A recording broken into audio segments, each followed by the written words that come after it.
M. The Media Project. Join the innovation revolution at the Black River Innovation Campus in Springfield, Vermont. Our soon-to-be renovated spaces are perfect for tech startups and creative enterprises eager to collaborate and thrive within the BRIC community. The question is, when are you making your move? Don't wait. Email us today at innovate@bricvt.org and start your journey. Again, that's innovate@bricvt.org.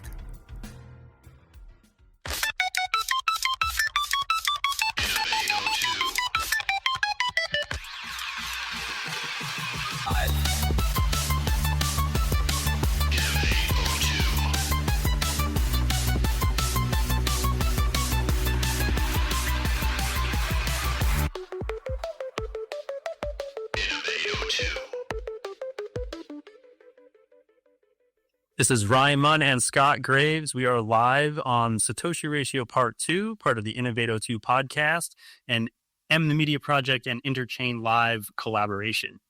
Scott, thanks for joining me again. It is great to be here. What can I say? I love doing the Innovate02 podcast with my co-hosts. Yeah, it's been a lot of fun. So last time we got into some of the questions around blockchain and Bitcoin, just really kind of dove in.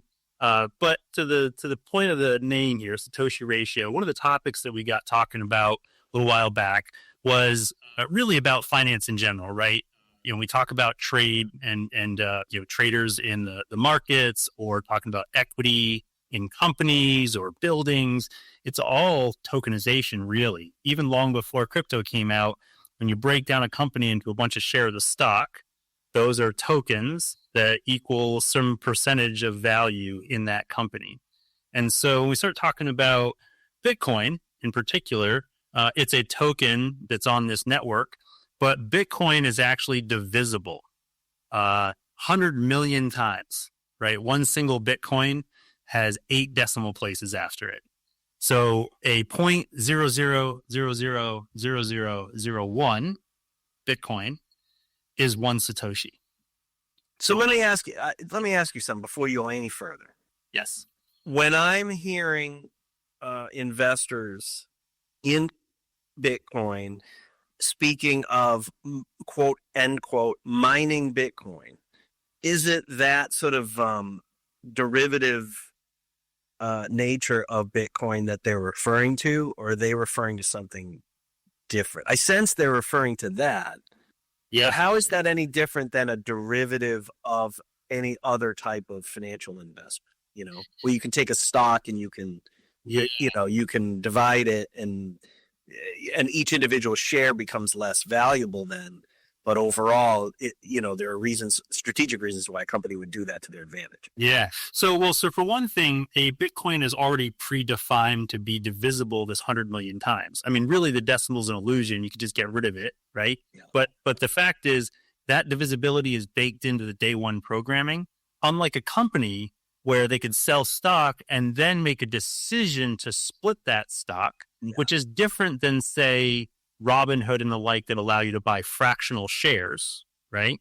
Those things in the terms of Bitcoin and in many cryptocurrencies are predefined. So that Bitcoin, where you place that decimal, is kind of arbitrary, but they decided in the code that they would place it after 8 zeros.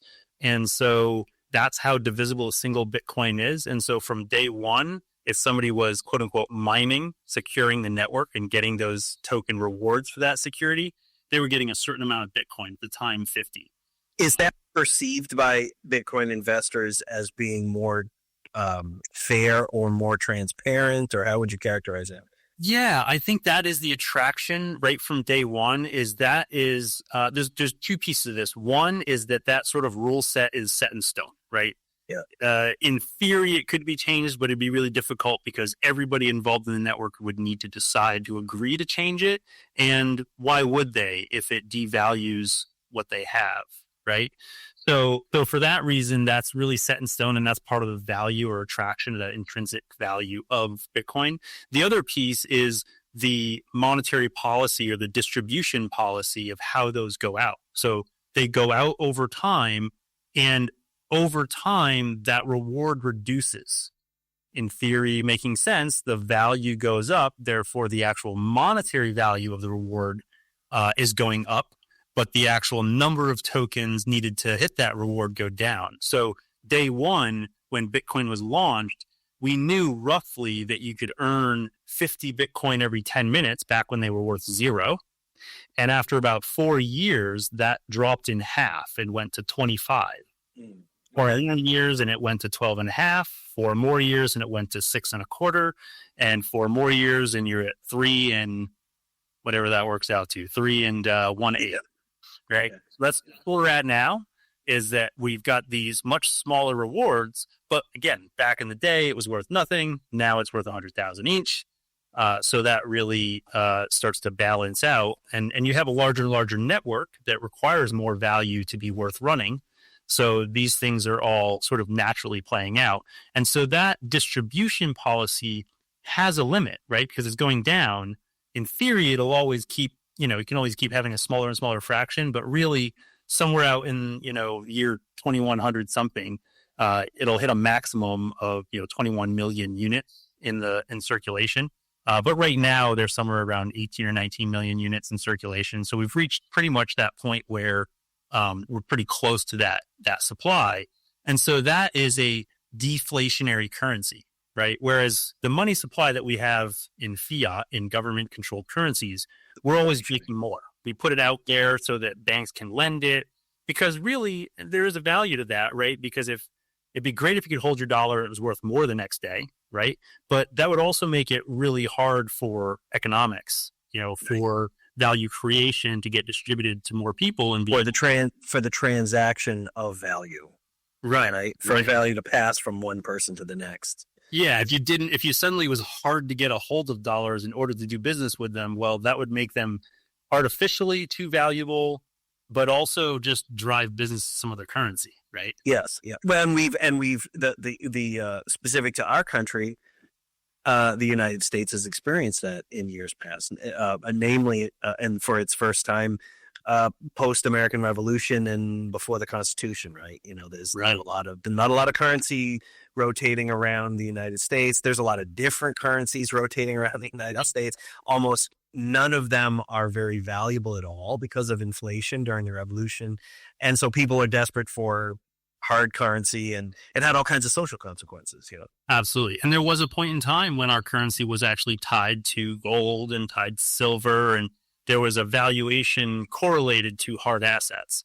That correlation was broken many years ago with Bretton Woods Summit, and that correlation has created this demand for hard assets. So, it's why people invest in gold and silver. It's why people might buy treasury bonds, because they see those things as more secure over time and as a hedge against inflation, which is this ability to print money at will. So Bitcoin and many cryptocurrencies have this rule set really baked in day one. And so that's where Bitcoin got its original, metaphor of digital gold. Similar, the metaphor of mining, right? That concept is, it's the idea of picks and shovels, but really using a computer to do math. And the math isn't really creating the Bitcoin as much as securing the network, which is rewarded with Bitcoin. So it's not the same as digging stuff out of the ground, but it's consistent. It is a 21st century digital version of mining, though. Yeah. It's a new conception around that idea. Yeah, you're instead of contributing to the work of digging things out of the ground, you're contributing to the work of securing infrastructure, and not just infrastructure for this money system. I mean, if you really think about it, the loads utilized by, say, a big data center mining Bitcoin is not only a customer on the grid, but it's also an incentive for a more resilient grid, and it's also potentially incentive for grid infrastructure in rural, remote places, right? Where maybe you can get some power cheap, or you can put some solar out, and there's other ways to power these things, so that ultimately there's the capability of building out infrastructure and incentives really anywhere, regardless of who the regime is necessarily. If there's one regime that's not friendly, then That just makes it more appealing to go to another jurisdiction to do these to build these things. And so the influence on the global markets has been interesting because Bitcoin can be traded in any jurisdiction at different rates. So in any particular exchange, depending on what partners they have for back-end liquidity, you'll often see variations in the price of Bitcoin around the world and even across different exchanges in the same country, just based on the depth and liquidity of that particular marketplace. How many people are stating a price they're willing to sell at, and how much are they willing to sell, and how many are stating a price they're willing to buy at, and how much are they willing to buy. That's what creates the order book. That's what creates the price. And that's not unique to Bitcoin, right? That's every commodity in the world, every stock in the world, every market in the world. The only difference is all of those markets have one price because they're regulated by a central authority. And these markets have variable prices because they're regulated by free markets. Well, it's interesting because what makes it, my words, not anyone else's, what makes it a quote unquote real market is that it is using the same mechanisms, right, as those other markets. But it's not affected by the world's perception of any one nation's currency, which is kind of interesting. You know what I'm saying? That's what I'm at least hearing from what you're saying. Yes, no. So describe first and why that's a yes and no. Because what I'm hearing in what you're saying is that the like the mining of Bitcoin, right? The extraction of Bitcoin has at the same time at once it has many of the same sort of characteristics of any other trading market, with the fact that it's in this strictly digital realm, right?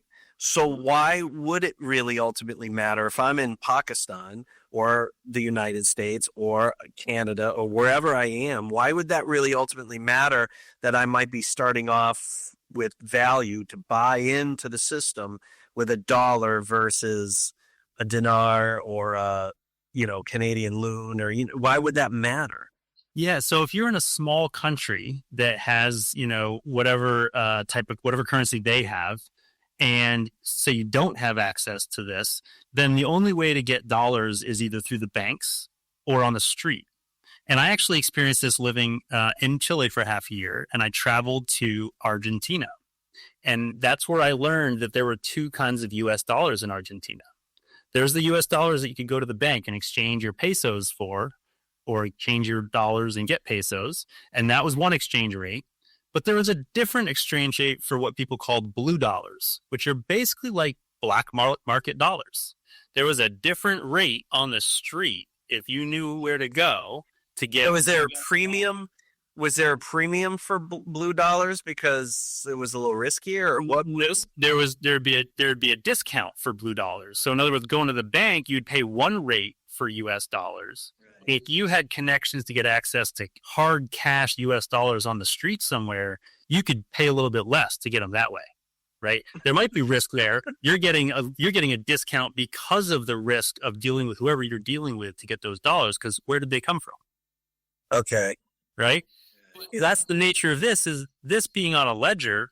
Similarly, Argentina is a country where Bitcoin's been pretty popular because they have currency problems, right? Which is why this blue dollar thing exists, because they had inflationary problems with their currency. And so why would you go to the bank to trade your currency if it's going to inflate really fast by the bank's rates, if you can go to somebody else that has a lot of dollars that maybe doesn't need to keep them all the time, right? Needs to make them spendable locally, and they'd trade them for pesos. So when you introduce Bitcoin into a system like this, you now have a relationship between Bitcoin and the US dollar, Bitcoin and the local currency, and the US dollar. And you create this triangle of trade that can occur, and it can be unique to that particular market because there's only so much liquidity and depth in the US dollar market, in the local currency market, and in the particular Bitcoin market that folks might have access to. Bitcoin being global, the challenge is, how do you get your real dollars into a system that you can trade for Bitcoin? So there's sites where you can, make connections with people. And so you can go meet somebody in person and trade your dollars of whatever type and Bitcoin directly. And so, if you understand Bitcoin and have confidence in it and understand sort of the volatility and are comfortable with that, Bitcoin can be a great hedge against inflation. But if you're just in a country that has bad inflation, US dollar is a great hedge against inflation. Yeah, that's right. Yeah. Right.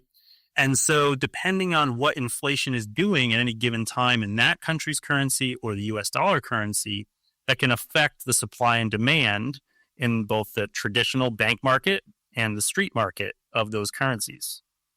And so you can extrapolate this to all countries everywhere that are all trying to control their own currencies, some of them tied to US dollars, some of them not tied to US dollars, like Chinese yuan, right? They're doing a lot of work to have trade outside of US dollars with BRICS. And that's just barter is what they're trying to build. They're not trying to create a new currency. They're just trying to create the rails for barter, which is what blockchain is, the rails for barter. It just happens to have tokens associated many times to incentivize the maintenance and security of those rails. Yep.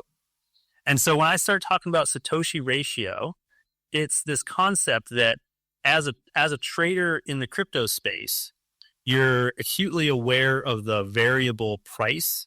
You could trade one single currency, and you could even be trading US dollars versus US dollars tether, which is a crypto US dollar. And that could have different values in different marketplaces based on the movement of that market and the supply and demand for tether in that market or US dollars. Because tethers on blockchain, you can more easily move it from one exchange to another. But the dollars, the actual US dollars held within an exchange, can't be moved from one exchange to another. So that sort of fluidity of the crypto version of US dollars is USDT, USDC. There's a number of these, they call them US dollar stable coins. So they're just crypto versions of US dollar that are highly mobile around the world across exchanges. Whereas my true US dollars, my actual US dollars, require a bank wire to go somewhere else, and that takes time and has an extra cost in itself. So if I'm a crypto trader and I see that Bitcoin is trading at $150 discount on another exchange, I may say, let's just swap my US dollars for US dollars tether, even if I'm going to pay $1.01, because this is being seen by other traders. There's a supply and demand where it's actually going to cost me a tiny bit more to get a hold of that US dollar tether. But once I have it, I shoot it over to that exchange, wait for that process. Hopefully that timing works out, buy that Bitcoin at the lower rate, send that Bitcoin back to the exchange with the higher rate, sell that, and now I've made a profit on arbitrage. You've made a profit on arbitrage, and you've, I guess, sort of is the right characterization. So you've been a help to foreign nationals, for whom it is still a more fluid and more affordable dollar, who are also just highly interested in trading in dollars because just the perception of the US dollar. You also got to ask yourself, why is there that difference in the Bitcoin price?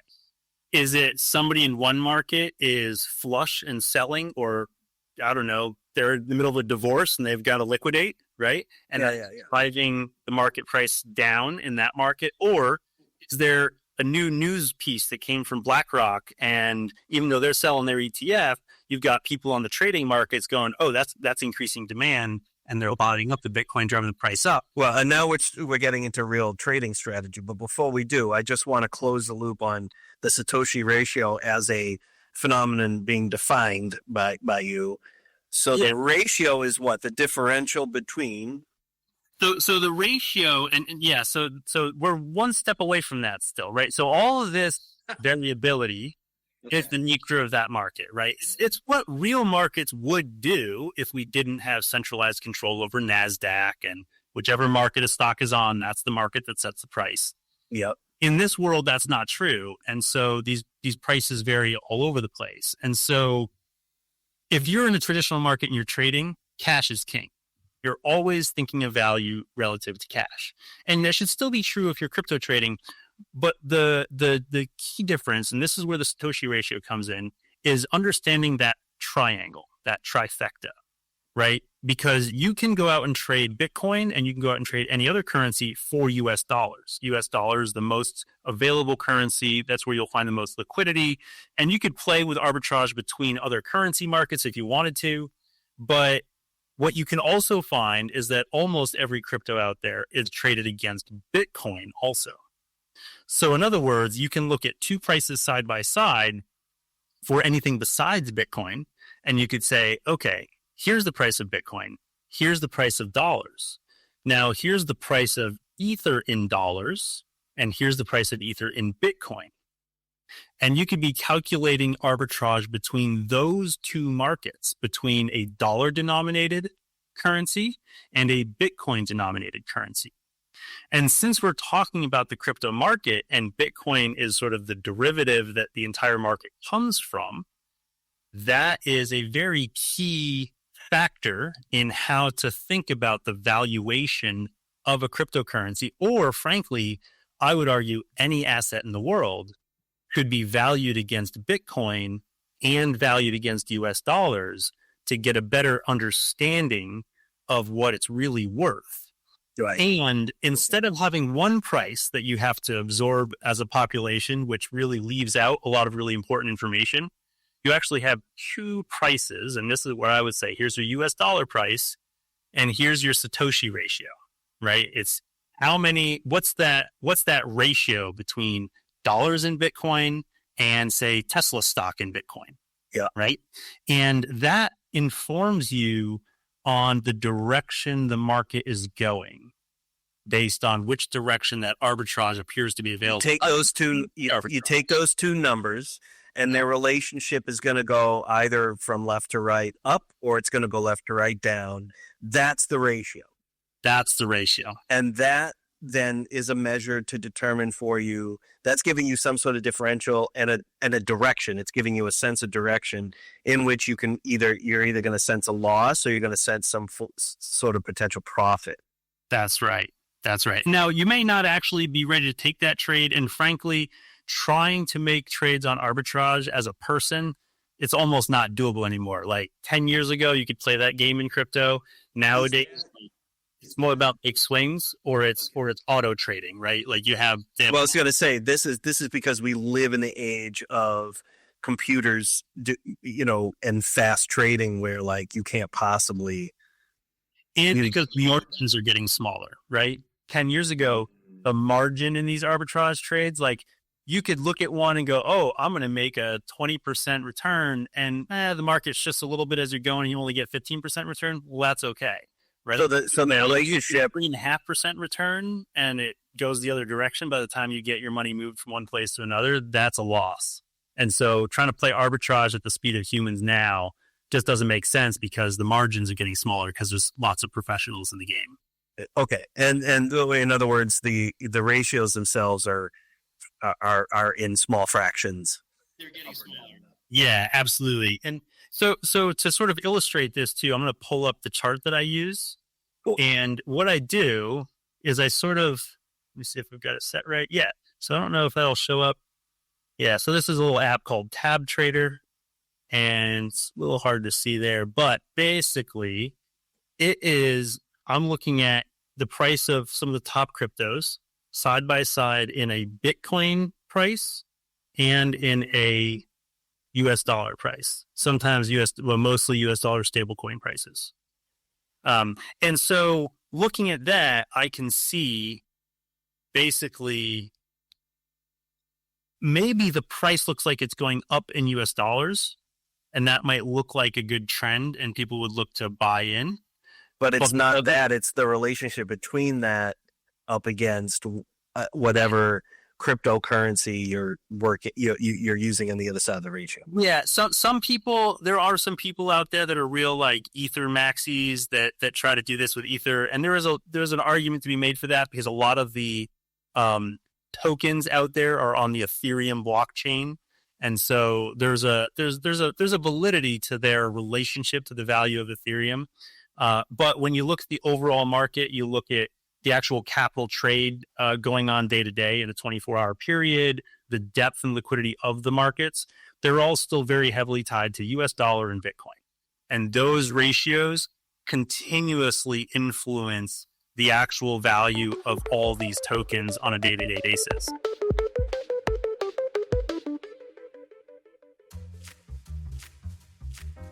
We went to the streets to hear what the people have been saying about the new 6-episode podcast called WLVII Channel 58, brought to you by the comedy team at The Mental Suppository. Just listen to these unscripted and candid responses. I'm Channel 58 roving reporter Jeff Canasta, here on the bustling streets of Peru, Massachusetts. Excuse me, sir. What do you think of WLVII Channel 58? Uh-huh. Who are you? Get out of my way, twerp. Excuse me, sir. What do you think of WLVII Channel 58? I think Channel 58 should be dragged out into the street and shot! You heard it here first, folks. The general public is stark raving mad at WLVII Channel 58.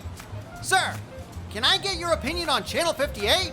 You want my honest opinion on Channel 58? I'll give you my opinion in the form of 2 fists.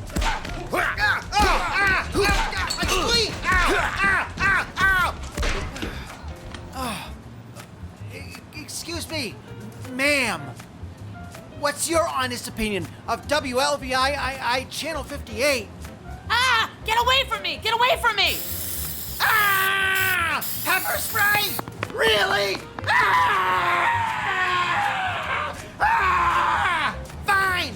I guess people are still making up their minds about this damn show. I don't care. I'm not getting paid enough to get sprayed with pepper spray. Damn it! Ah! She got me again! Ah! Well, the reviews are stellar for The Mental Suppository presents WLVII Channel 58, a new 6-episode podcast event premiering January 1st. A whole new dimension in watching television, because it's audio. Coming January 1st, wherever the hell you listen to podcasts.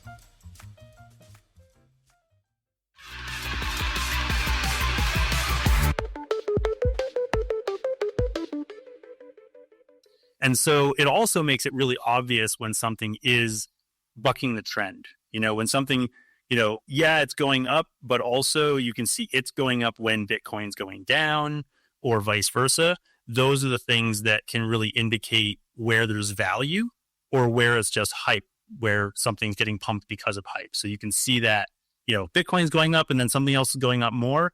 A lot of times that, in my opinion, is the hype cycle pushing it. But when something goes down and then when Bitcoin goes down and then something else goes up, that's more of a correlation of real value. That's basically saying, okay, the market's tired of Bitcoin now. I'm going to go into something else valuable, and that next valuable thing goes up. And if you time that right, especially if you're trading directly with some of these cryptos, that can be a more profitable net way to trade, because the other thing that happens is once the market really tires out, and even though everything tends to go down, all of those alternatives tend to go down even more than Bitcoin does. And so as volatile as Bitcoin is, as people perceive that as a high risk thing in the traditional markets, it's the least volatile. It's the least volatile cryptocurrency in the entire crypto market. And it has the most liquidity and the most depth, the most collateral value. You can actually lock up your Bitcoin and borrow dollars against it and go out and buy a house. So there's a real world application there that's functional, where a lot of cryptos don't quite have that yet, or even if they do, it is a much more limited extent compared with Bitcoin. So as far as our conversations in and attempting to get more widespread acceptance of cryptocurrency use, right? Mm-hmm. Something just occurred to me after our last couple of conversations, which is, you've got folks that for whom traditional, stock trading just seems so overwhelming or so intimidating. Right. To the point where, I'm not interested in learning how to break it down and really get a better understanding for it, even though I know at least part of my life somewhere along the line, gets affected by this, good or bad, and I should know more about it. And then you add, this, because for so many people, what seems to be like, oh my God, this is this whole other world. When the reality is, don't get hung up on the format. Although there are key elements to blockchain, right? Yep. That this is the whole reason why you and I are advocating for it, right? It actually is a more secure trading platform, right? It's a more ledger. And so it's a more secure accounting platform. Yeah. There you go. Yeah. In fact, it's a triple entry public ledger. That's exactly what it is. It's a triple entry public ledger. So are you fearful that just sheer intimidation is going to just continue to stand in the way? I sense there are a lot of people against this, not because of the hype that they read or that they hear, right, from various media outlets, but because it just feels intimidating, like so many other financial parts of our lives seem intimidating to people. Yeah, absolutely. And this is one of those things where, I struggle a little bit because I don't necessarily want to be a Bitcoin maxi, but at the same time, I believe that, from its inception, it's been doing a certain thing in our economy, right? And that thing is penetrating the bubble of obscurity. And the people using it, though, don't necessarily need to do that or know that. They may do that, and they may learn about it, and they may discover things because they learn about it, but they don't necessarily need to. And that's the piece that's always kind of stuck out at me, is that, we have this system today where if you want to actually work hard and retire, you kind of have to understand finance. So we have a society that says, go become an expert in what you can do and go do your best at that. And oh, by the way, if you want to retire successfully, you're also going to need to become basically an expert in finance. Right. Because, when we broke the employer-based pension system, for this brave new world, 1978 401k, added to the tax code, okay, great, except just what you just described. Like all of a sudden, and it's not exactly like we started a nationwide program for making everybody a financial expert. The insurance companies and the financial sector said, we have this disclosure, and as long as we read this to people, there's always risk and you're on your own. Right. So I mean, but the fact still remains, right? A lot of the tension in our society today is that we're being dragged kicking and screaming into redesigning society, right? And have been virtually our entire lives, you and I, we're in our 40s. This has been going on for a little longer than our entire lives, right? Yeah.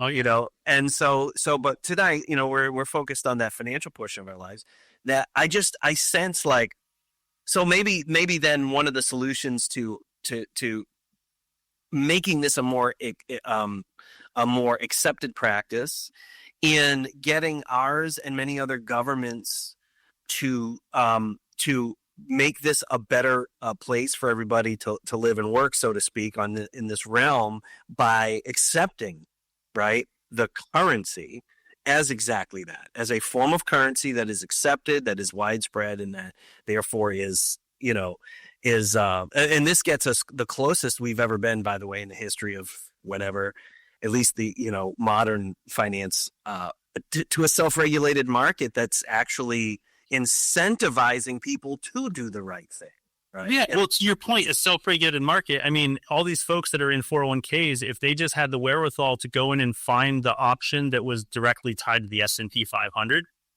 they would have been better off in most cases than whatever other portfolios they were offered. Yeah, they just were not given that access. Yeah, or they didn't know that was the way to go. Right. Yeah. They were told, oh, if you want to be safe, go here. If you really ready to take some risks, go here. And the reality is that the S&P 500 option was kind of right in the middle somewhere, and it's performed better in most cases. The better average over the last 50 years, period. But again, not informing people is a form of not giving them access. Right.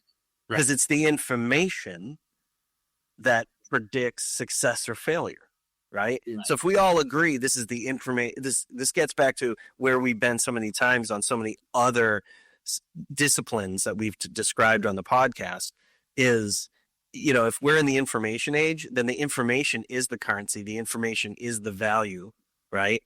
But if we don't give everybody access to be able to use it correctly, that's kind of like saying we're going to pick winners and losers. Right. Yep. Absolutely. Yeah. So this breaks that down in many ways because it is open source. Kids can learn about it. People can learn about it. You can buy $5, $10, $100, $1 million worth, and whatever it is, nobody can really stop you, right? It's ubiquitous across the world at this point. And the learning that enabled can't be stopped either. Yeah. Like, other than sort of drowning it out with a bunch of noise, which is what often does happen. And so, my fear around Bitcoin and cryptocurrency is that people perceive Bitcoin as very risky. So then they get over that perception and engage in that risk. And then they feel superhuman and they go ahead and go, oh, well, how could this other thing be any more risky? Right. Well, yeah. So at the same time, we got to temper that with, this is a trading market. There is a risk. What we're saying is it's a more transparent, and the incentives are designed in a way that it reduces criminality, right? Yep. But that doesn't reduce per se financial risk, because you're trading, you're taking risks. It's just it's a more legal place. Part of the risk is always tied to time, right? It's all about your time horizon. If you have a short time horizon, then it's a much higher risk perspective.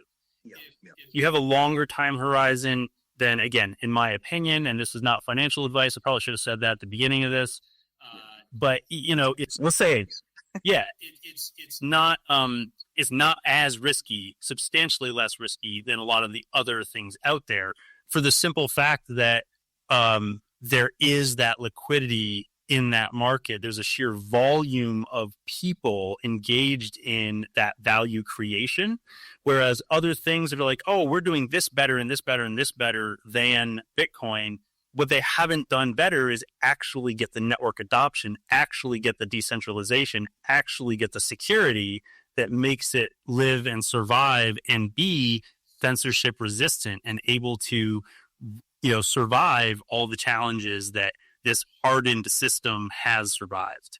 And so that's where, I want people to begin to explore the idea that, hey, maybe you're not comfortable with this, but what we want to recognize is that this is piercing that veil of obscurity in an already broken monetary system, because there's already things going on in that system that we can't hold accountable and transparent.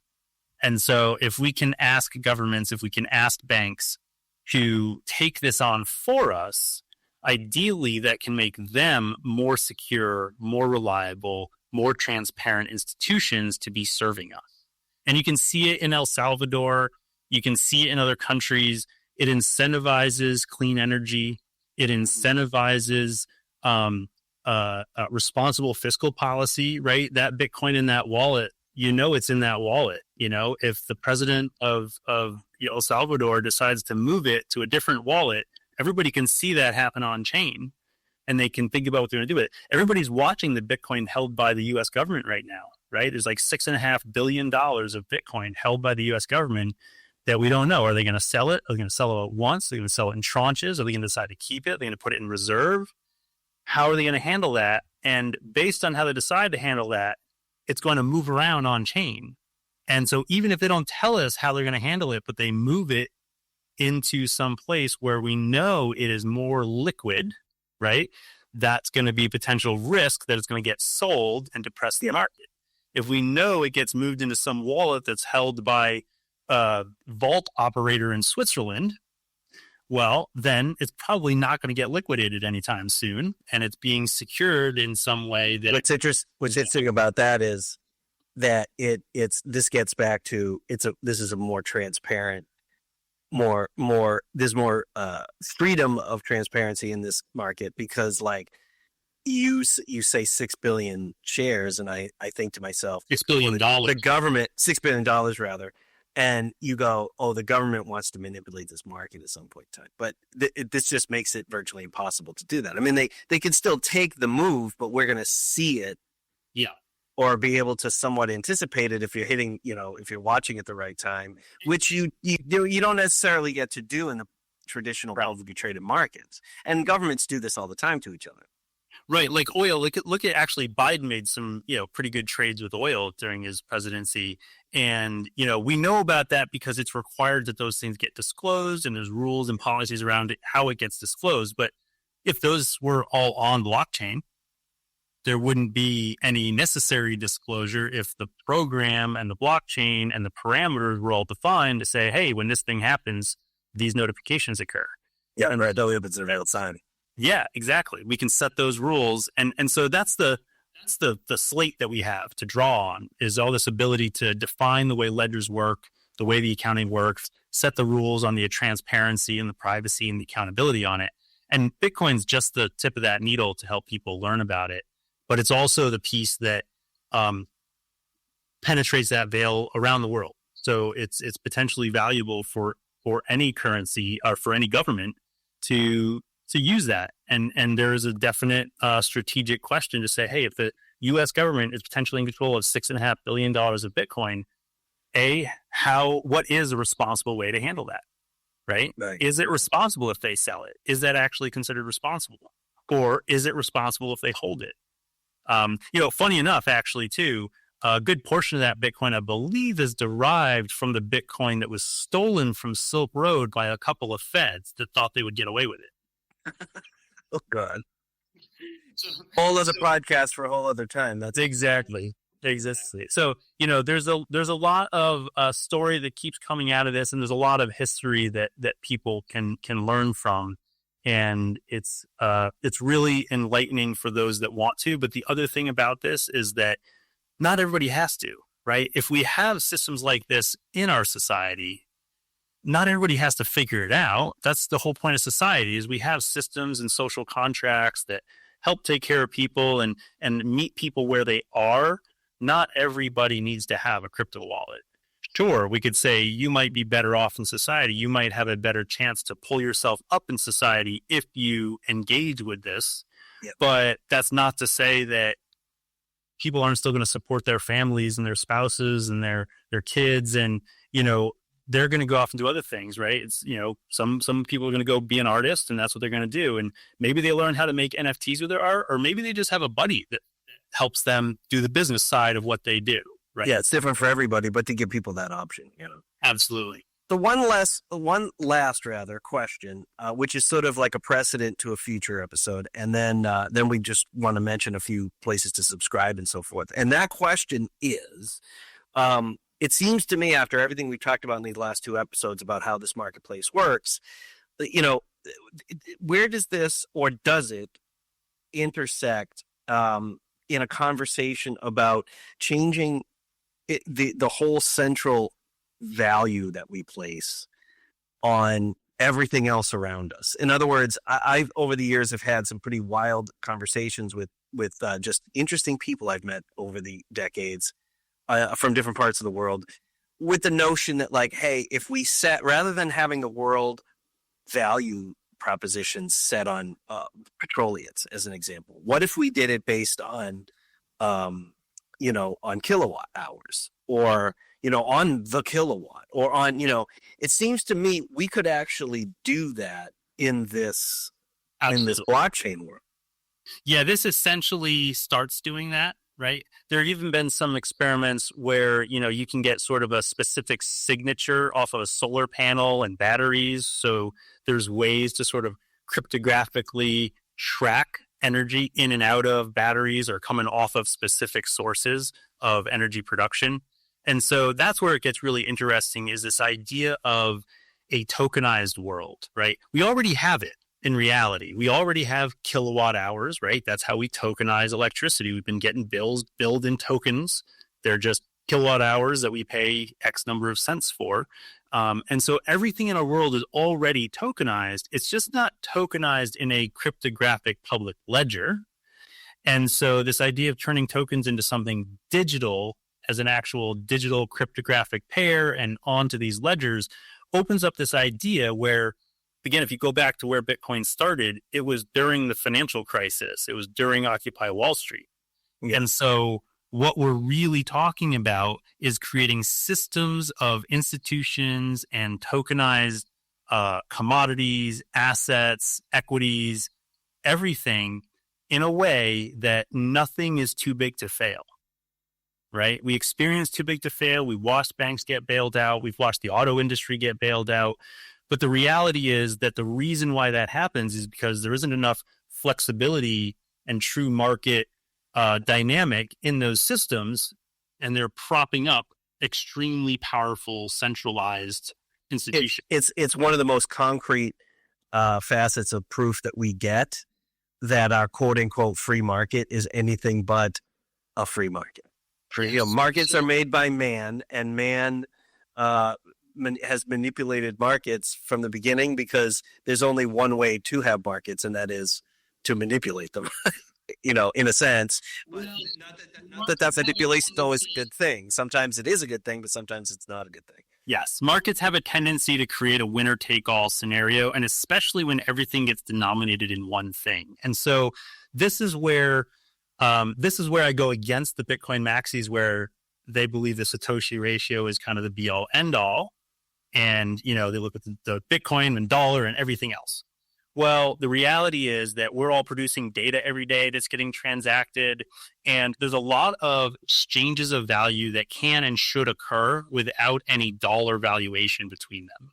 Okay. And the more interchange of value that we have across chains, so interchain values, this is where we start to create balance and resilience, right? Where nothing is too big to fail. Nothing is a little puddle with a boulder dropping into it, losing all the water. Everything is a big old pond, and if something goes wrong, it's a pebble in the pond. And I won't characterize that as decentralize your currencies. It's decentralizing your value centers. Absolutely. Decentralizing them and integrating them at the same time. And that creates a resilient sort of textile fabric, a frame. Absolutely. To the old farmer, concept, you may have a flush of hay this year, and, another farmer might have some more milk, and you're going to make a trade. The difference here is that when it's all on ledgers, that trade can influence the value of everything else in the markets, even though it wasn't denominated in a particular currency, because those markets are all interconnected. And so this is where I believe the Satoshi ratio is just the tip of the iceberg, just like Bitcoin is the tip of the iceberg, in people understanding that concept of barter and economics and trade of value.